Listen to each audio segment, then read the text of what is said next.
अस्सलाम वालेकुम एवरीवन। बिस्मिल्लाहिर्रहमानिर्रहीम। आज का जो सीरीज़ स्टार्ट हो रही है वो माइक्रोबायोलॉजी की है। बेसिकली मैं स्टार्ट कर रही हूँ बेसिक बैक्टीरियोलॉजी से। स्टार्ट करने से पहले नंबर 1 चैप्टर जिसमें कुछ भी नहीं है उसको स्टार्ट करने से पहले मैं आपको ये बता देती हूँ कि जब भी मैं कोई चैप्टर स्टार्ट करूँगी पहले उसकी इंपॉर्टेंस के बारे में बताऊँगी कि पास पेपर और यूएचएस क्या देती है।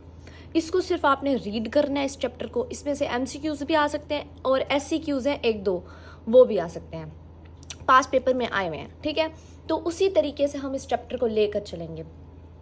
लॉन्गेस्ट वैसे नहीं आते हैं, अभी एक ही पेज का है पूरा चैप्टर। ठीक है, उससे पहले मैं माइक्रोबायोलॉजी स्टार्ट करने से पहले, because I am a microbiologist और मुझे नहीं लगता इस माइक्रोबायोलॉजिस्ट से ज़्यादा अच्छा कोई माइक्रोबायोलॉजी पढ़ा सकता है, इवन एमबीबीएस डॉक्टर ही क्यों ना हो।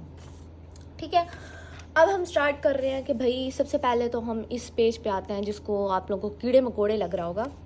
तो मैं स्टार्ट यहाँ से करती हूँ। इसको मैंने बहुत पढ़ा इस बुक को, इस वजह से ना इसकी ये हालत हो गई और मेरी अपनी बुक है, सीनियर्स की भी नहीं है।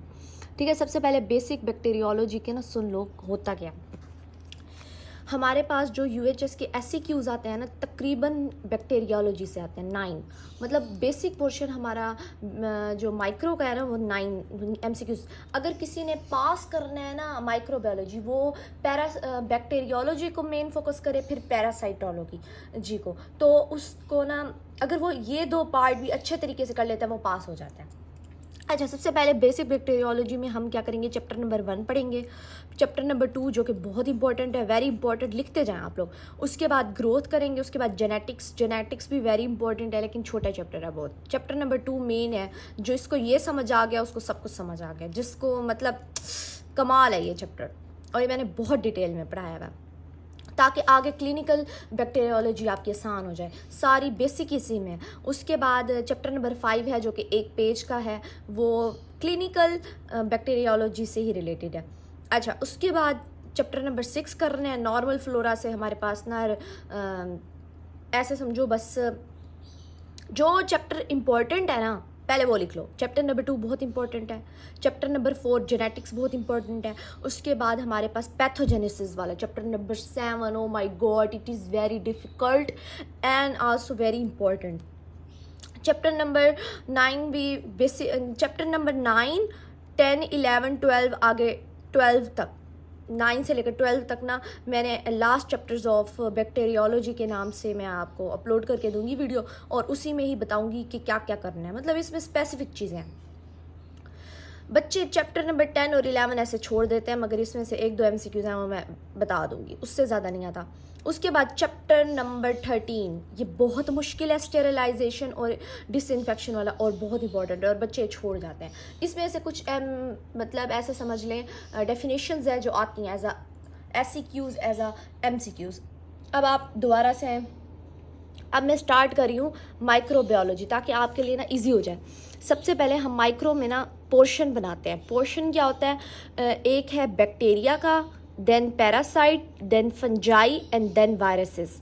उसके बाद कुछ टेक्निक्स होंगी जो मोनिका से पढ़ते हैं, लेकिन सिर्फ लैब वाले एमएलटी वाले स्टूडेंट्स ये करेंगे, और ओटीटी का सिलेबस सिर्फ बैक्टीरियोलॉजी का, बाकी एमबीबीएस और बीडीएस का सारा पढ़ना है, विदाउट टेक्निक्स नहीं पढ़नी उन्होंने। ठीक है, एमएलटी वालों ने टेक्निक्स पढ़नी है। अच्छा, अब जो एमबीबीएस और बीडीएस वाले हैं ना, और एमएलटी और ओटीटी, बैक्टीरियोलॉजी तो सबकी है। इसमें हमारे पास 2 है, एक जनरल बैक्टीरियोलॉजी और एक है क्लिनिकल।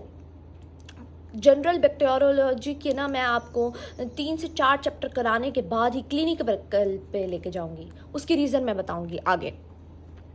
कंसिस्टेंट रहे और कुछ मुश्किल नहीं है, और हमेशा याद रखें माइक्रो जितनी आसान लगती है ना उतनी भूलने वाली चीज़ है। मतलब ये आसान है, बहुत इजी है, एफएससी में पढ़ के आए हैं। वायरसेस, बैक्टीरिया बहुत पढ़ के आए हैं, बैक्टीरियोफेज, आर यू रिमेंबर, जिसको याद है एफएससी का ज़रा कमेंट बॉक्स में बताएं।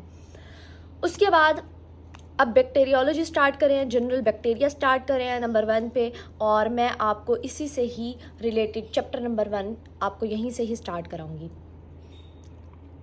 दोबारा से अपने टॉपिक पे आते हैं और स्टार्ट करते हैं। यहाँ पर कुछ पास पेपर्स के एमसीक्यूज़ लिखे हुए हैं चैप्टर नंबर 1 और 2 से रिलेटेड, वो भी मैं आपको करवा देती हूँ जो हमेशा आते हैं। सबसे पहले ना एक काम करते हैं मैं आपको 2 MCQ से चैप्टर स्टार्ट करा रही हूँ। एक MCQs आप लिखें, फादर ऑफ माइक्रोबायोलॉजी जो है ना वो लुइस पास्चर है, और फादर ऑफ मेडिकल माइक्रोबायोलॉजी हम जो पढ़े हैं वो मेडिकल माइक्रोबायोलॉजी है, जिसमें वायरसेस आ रहे हैं, बैक्टीरिया आ रहा है, पैरासाइट आ रहा है, और क्या लास्ट में आ रहा है हमारे पास फंजाई। ये मेडिकल माइक्रोबायोलॉजी हम पढ़े हैं, वो रॉबर्ट कोच ने मतलब डिस्कवर की थी। और जो माइक्रोबायोलॉजी है ना उसमें इन्वायरमेंटल माइक्रोबायोलॉजी, हर चीज़ मतलब बहुत सारी माइक्रोबायोलॉजी में फील्ड आ जाती हैं, मेडिकल भी उसमें आ जाती है, वो लुइस पास्चर ने जो है ना डिस्कवर की थी। अच्छा, अब पहले सुन लो इस चैप्टर में से शॉर्ट क्वेश्चन कौन से आते हैं। ये तो MCQs मैंने आपको बता दिया नंबर 1 पे। नंबर 2 पे ना आपको प्रोकैरियोट्स एंड यूकैरियोट्स में डिफरेंस आएगा, मतलब शॉर्ट क्वेश्चन आता है difference between prokaryotes and eukaryotes. बचपन में पढ़ के आए, FSC में पढ़ के आए, इधर भी मैं आपको बेसिक कंसेप्ट दे देती हूँ बेसिकली है क्या। अच्छा, अब आपने क्या करना है, इंपॉर्टेंट फीचर। अच्छा, ये वाला एक शॉर्ट क्वेश्चन आता है बेसिक प्रोकैरियोट्स और यूकैरियोट्स में डिफरेंस। और आप सबको पता होगा प्रोकैरियोट्स कौन से हैं, बैक्टीरिया। यूकैरियोट्स कौन है, हम खुद हैं, ठीक है। उसके अलावा इसमें से कुछ भी नहीं आएगा, important feature and blah blah. MCQs आ सकते हैं, मैं बता दूंगी, ठीक है, इतनी बड़ी बात नहीं है। उसके अलावा इस चैप्टर में से क्या क्या है।